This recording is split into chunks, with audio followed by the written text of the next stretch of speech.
안녕하세요. 네, 토퍼보기 1강 시작하겠습니다. 먼저 한 사람을 소개할게요. 한나 아렌트라는 여인이 있는데 유대인 철학자입니다. 그녀는 제2차 세계대전 이후에 예루살렘에서 열렸던 한 재판을 취재했습니다. 그 재판에 서 있던 사람은 아돌프 아이히만인데 나치 독일에서 유대인들을 강제 이송하고 학살하는 과정에 매우 깊이 관여했던 인물입니다. 그런데 아렌트가 법정에서 마주했었던 아이히만의 모습은 사람들이 예상했던 잔인한 괴물의 모습과는 굉장히 달랐습니다.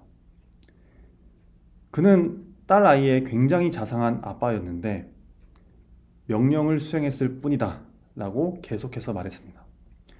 자신에게 주어진 일을 한 것이고 조직의 명령을 따랐을 뿐이고 맡겨진 행정 업무를 잘 처리했을 뿐이다 라고 말했습니다. 여기서 아렌트는 아주 무서운 질문을 던집니다. 도대체 악은 어떻게 생겨나는가? 아이히만은 자신의 행동이 무엇을 의미하는지를 깊이 생각하지 않았습니다.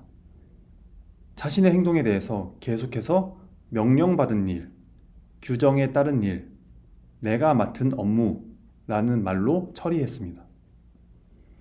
그래서 아렌트는 유명한 표현을 사용하죠. 악의 평범성입니다. 악이 평범하다는 뜻이 아닙니다. 아주 평범한 사람이, 아주 자상한 아빠가 자기가 맡은 일을 충실하게 하고 규칙을 잘 지키고 상부의 명령에 순종하면서 자신이 지금 무엇을 하고 있는지를 생각하지 않을 때 엄청난 악에 가담할 수도 있다는 것입니다. 세상에는 해석이 없이 이해되는 건 아무것도 없습니다.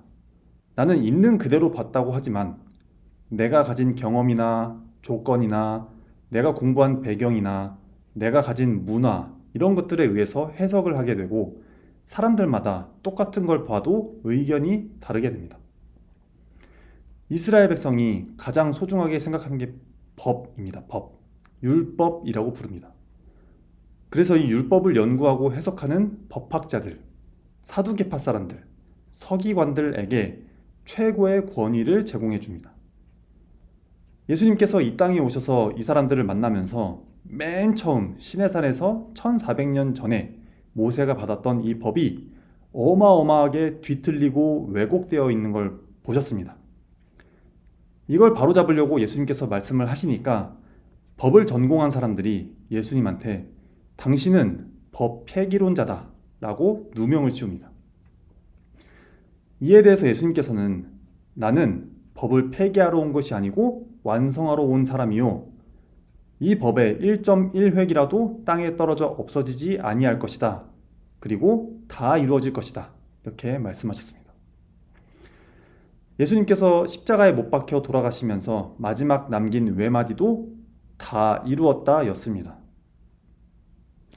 법을 두고 해석과 해석이 대결을 했습니다. 산상수훈의 말씀은 법에 대한 재해석을 하신 말씀인데 예수님께서 6개의 반복되는 구절을 말씀하시죠.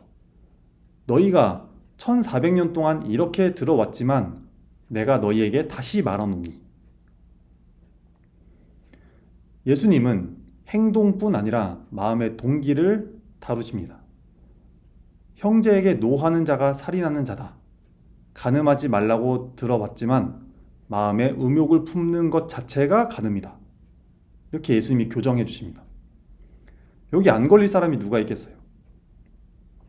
세상 법은 행동의 결과를 가지고 정죄를 합니다. 물증이 있어야 되고 증인이 있어야 됩니다. 보이는 결과가 반드시 있어야 됩니다. 물론 정상 참작이라는 게 있지만 그건 하나의 참고사항일 뿐이지 우리 세상의 법은 다 행동의 결과를 가지고서 판단을 합니다. 그런데 하나님의 법은 그렇지 않습니다. 하나님의 법은 우리 마음에 있는 행동의 동기를 가지고 판단합니다. 행동을 하기도 전에 아직 행동하지 않았는데 마음속에 동기가 이미 있습니다. 이게 세상 법과 하나님의 법의 레벨 차이입니다. 세상 법은 동기를 읽을 기준도 갖고 있지 않지만 그럴 능력도 없습니다. 내 행동의 이면에 감추어진 내 속마음을 어떻게 알겠습니까? 하나님은 다 아신다는 겁니다. 하나님의 법에 흐르고 있는 게 뭐냐? 1400년 전 모세에게 주셨던 법 안에 흐르고 있는 하나님의 마음이 뭐냐? 이걸 길어 올려서 복원해야 한다는 게 예수님께서 하신 일입니다. 오늘 본문 1절과 2절 한번 제가 직역으로 읽어보겠습니다. 그러자 그는 무리들을 보고 산으로 올라가셨습니다. 그리고 그가 앉으시니 그의 제자들이 그에게로 나아왔습니다. 그래서 그는 입을 열어 다음과 같이 말하면서 그들을 가르치곤 하셨습니다. 헬라어를 그대로 제가 번역을 한 건데요. 하나님께서 주신 율법에 있어서 가장 근본적인 계명은 우리가 잘 아는 십계명이라고 할 수 있습니다. 유대인들의 율법은 하나님께로부터 직접 받은 십계명을 기초로 하고 있습니다. 그런데 이 하나님께로부터 직접 받은 십계명이 예수님께서 비판하시는 모세의 율법으로 변질되어 버렸습니다. 물론 하나님께서 모세에게 주셨고 모세를 통해서 하나님의 말씀을 사람들이 받았기에 모세의 율법이라고 이름을 붙였을 수도 있겠지만 그 내용까지 나중에 보면 변질이 되어버린 모습을 우리가 보게 됩니다. 그것은 바로 하나님의 계명을 유대인들이 잘 지키려고만 했기 때문에 그렇습니다. 하나님이 직접 주신 십계명이 있었고 레위기, 민수기, 신명기를 통해서 삶의 여러 구체적인 상황에 적용할 율법들을 주어주셨습니다. 그런데 공동체의 삶이 복잡해지면서 한 가지 문제가 생깁니다. 이 계명들을 실제 상황에서는 어떻게 지켜야 하는가 하는 거죠. 그래서 사람들은 율법을 더 잘 지키기 위해서 세부적인 규정들을 만들기 시작했습니다. 예컨대 안식일을 지키려면 어디까지가 노동이고 어디까지가 허용되는 행동인지 구체적으로 그걸 정해야 됐습니다. 이렇게 율법을 어기지 않으려고 하다 보니까 율법 주변에 더 많은 규정이 붙게 된 것입니다. 이걸 이제 후대에 이른바 장로들의 전통 또는 장로의 유전이라고 발전하게 되는 것입니다. 문제는 여기서부터입니다. 율법을 잘 지키기 위해서 만든 세부 규정들이 오히려 율법의 본래 목적을 가리기 시작한 겁니다. 처음에는 하나님께 순종하기 위한 것이었지만 점점 어떻게 얼마나 정확하게 규정을 지켰는가가 중요해지게 되었던 겁니다. 좀 더 나아가서 율법이 세분화되면서 그것을 해석하고 판단할 수 있는 지도층의 권한도 커졌습니다. 결국 율법이 하나님을 사랑하고 이웃을 사랑하기 위한 말씀이 아니라 사람을 판단하고 공동체를 통제하는 수단으로 변질될 위험이 생긴 것입니다. 교통법규를 한번 보면 과속하지 말라, 난폭 운전하지 말라 라는 기본적인 원칙이 있지만 실제 도로에서는 수많은 상황이 발생합니다. 그래서 법을 적용하려면 구체적인 기준이 필요한데 어느 순간부터 법의 정신보다는 몇 킬로미터까지, 시속 몇 마일까지는 괜찮은가, 정확히 어디까지 허용되는가에만 관심을 갖게 된다면 법을 지키는 것이 오히려 법의 목적을 잃어버리는 결과를 가져올 수 있다는 거죠. 바로 이것이 예수님께서 율법에 접근하는 당시 유대인들의 태도를 비판하신 핵심입니다. 예수님은 율법을 지키지 말라고 하신 게 아닙니다. 오히려 율법을 주신 하나님의 뜻으로 돌아가라 라고 하신 것입니다. 그러므로 중요한 질문은 어떻게 하면 규정을 하나도 어기지 않을까가 아니라 하나님께서 왜 이 말씀을 주셨는가? 이 계명을 통해 하나님께서 원하시는 것이 무엇인가입니다. 율법은 하나님께 나아가기 위한 길이어야 했는데 인간은 그 율법을 지키는 방식 자체를 또 하나의 율법으로 만들어 버렸던 겁니다. 하나님의 뜻을 따르기 위해서 만들었던 규정들이 어느 순간 하나님의 본 뜻보다 더 중요해진 것, 바로 이 예수님께서 지적하신 문제가 이것이었습니다. 율법은 단순히 지켜야 할 법규가 아니라 하나님의 말씀입니다. 따라서 율법에 접근할 때 중요한 것은 겉으로 드러난 규정을 얼마나 정확하게 지키느냐가 아니라 그 말을 주신 하나님의 뜻과 마음이 무엇인지를 깨닫는 것입니다. 사람과 중요한 대화를 나눌 때에도 우리는 말 자체만 듣지 않고 그 말에 담긴 의도와 마음을 생각합니다. 마찬가지로 예수님께서도 율법을 대할 때에는 뭘 지켜야 하는가에 앞서서 하나님께서 왜 이 말씀을 주셨는가를 먼저 물어야 한다고 가르치시는 겁니다.